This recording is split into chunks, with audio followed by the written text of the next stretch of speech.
Hello folks. Of course, as soon as I start filming, somebody else has to come out of the woods. Man, it's beautiful out here. Pretty grassy and the like, as you can see, all around this lovely field. So how does this field stay so green? Of course, water. In the form of rain, perhaps in the form of groundwater. I'm not sure what the aquifer situation is around here, but I know there's a river down that way, which is where I'm headed in a bit. I thought the Oddity vlog would get a little bit more mobile instead of sitting in my little office there at home. So, in a bit, I'll be at the river with some water updates. Cheers. That right there is a small creek. Not the river I'm going to, but that right there is what happens when the rains don't come. A lot of places where you need this not to be dry are going to be dry, and that is why I'm researching water. I'll see y'all at the river. Get where the sun's in the sky. I didn't plan this too carefully, did I? Well, hopefully I'll make it there before it gets dark, which I think I will. Well, here I am, folks. I've made it to the water. This river here in the southeastern United States, and I don't want to be too specific about my location, not that I'm paranoid or anything, but just a bit on the old-fashioned side. That's one of the reasons I don't do Facebook, among many others, which I'll talk about in a later video. Because right now the focus should of course be water. I am going to ford this little rivulet. Where I'm standing right now is actually generally underwater, especially this section right here. But the ebb and flow of the river is such that, of course, water level changes as to be expected. My goodness, how lovely it is to be out here amongst the woods and rocks and the like.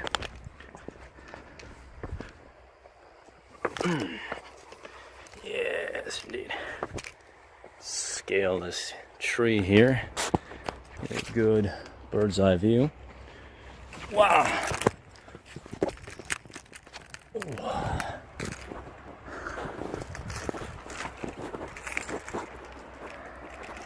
Isn't that lovely? So, I've been researching today about industrial water use. Of course, thermoelectric, which is the use of heat or temperature to produce electricity, or electricity to produce heat, generally to turn a turbine. Yeah. Found out that uses the most water. In fact, it accounts for 48% of freshwater withdrawals in the United States as of a 2010 survey done by the USGS, which is the United States Geological Survey. I had a bunch of water notes with me. However, the relevant ones I left at home because I'm absent-minded. But my absent-mindedness also kind of plays into what I'm about to talk about, which is dehydration. I forgot to bring water with me, of all things. And mostly what I've had today is coffee. And I've just walked maybe 4 or 5 miles to get here. And I am feeling it.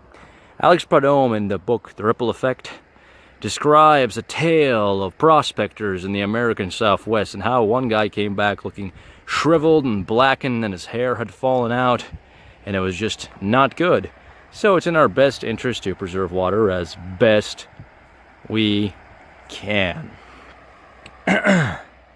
Now, the essential feature of water, as I will repeat ever and ever and ever again, is that it is mobile. It's most dramatically mobile in the form of a river or an ocean wave. But it also moves underground in streams as well as, through permeable rock to form aquifers and the like. And what happens when there's less water in all of these systems, be they rivers, lakes, or aquifers, is that water quality is, of course, affected because you don't have as good of a diluting process, among other things. So,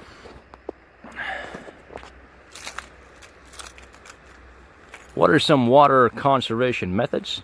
Well, of course, there's always, in terms of generating thermoelectric stuff, ways to use dry technology. But, of course, all these offsetting measures have costs to them, energy costs, which oftentimes also involve water. So it's a really precarious balance that has to be met. A lot of cost-effective analysis, a lot of comparing and contrasting and experimenting to get the best bang for your water spending buck. And that's kind of what I'm going to be writing about here.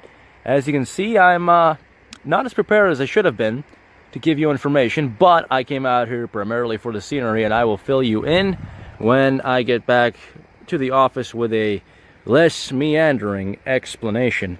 For now, maybe I'll strum my guitar a bit, like the hippie that I am, and hopefully something cool will come out. Thanks. Hey, this is a weird angle, but right now, just where the rocks are and where I'm at, because I'm pressed for time, it's gonna have to do. Hopefully the sound comes out good. So, the first thing I'm gonna play is a Bach piece, which is not the whole Bach piece, just a little section of it that I know. It's an E major. I think it's 1006A, Lute Suite.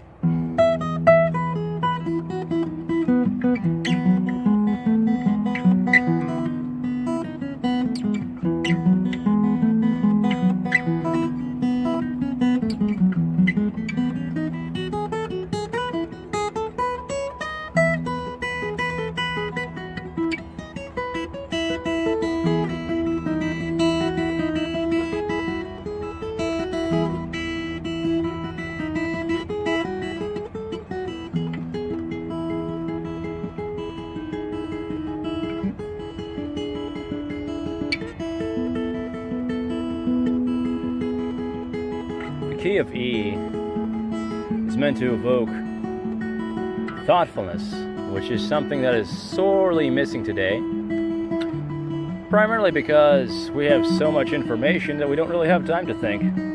That's why I like coming to places like this and taking the time to work on skills that require dexterity, because when you offset that mental energy towards honing dexterity, it frees up space for thinking, if that makes any sense. Now I'm going to play an Elliott Smith song. Not really appropriate for the setting, but then again, maybe it is.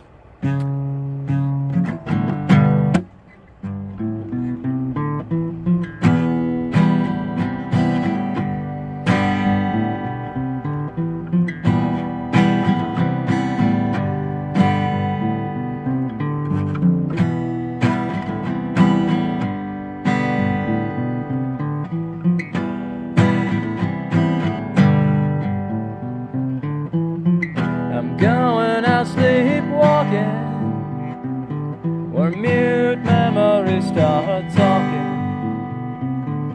The boss that couldn't help but hurt you, and the pretty thing he made desert you. I'm going out like a baby, an naive, unsatisfiable baby, grabbing onto whatever's around, with the soaring high of the crushing down, with hidden cracks that don't show, they constantly just grow, looking for the man that attacked me, while everybody was laughing at me. You beat it in me, that part of you, but I'm gonna split us back in two. I'm tired of living in a cloud. You say shit now, you'll do it out loud. It's 2:45 in the morning, and I'm putting myself on warning, but waking up in an unknown place, with a recollection you have erased.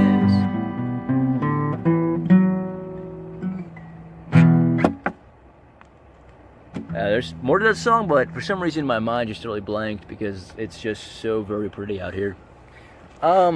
I I also write my own lyrics. This song I haven't played or thought about in a long time, but it's kind of outdoorsy. Yeah, I'm going to try to sing and play it. It's got just 3 chords. It's not terribly great musically, but yeah, here goes.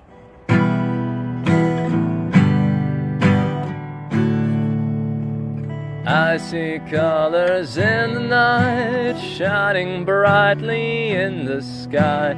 Falling stars light my path, I swear that I will never die.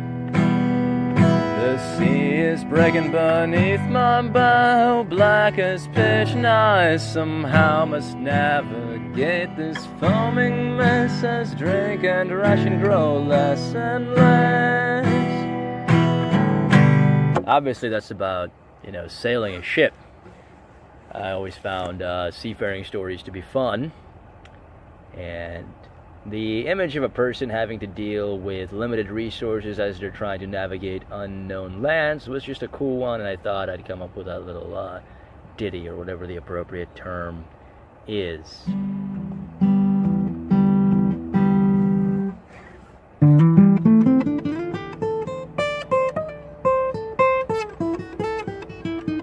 I love Paul Gilbert.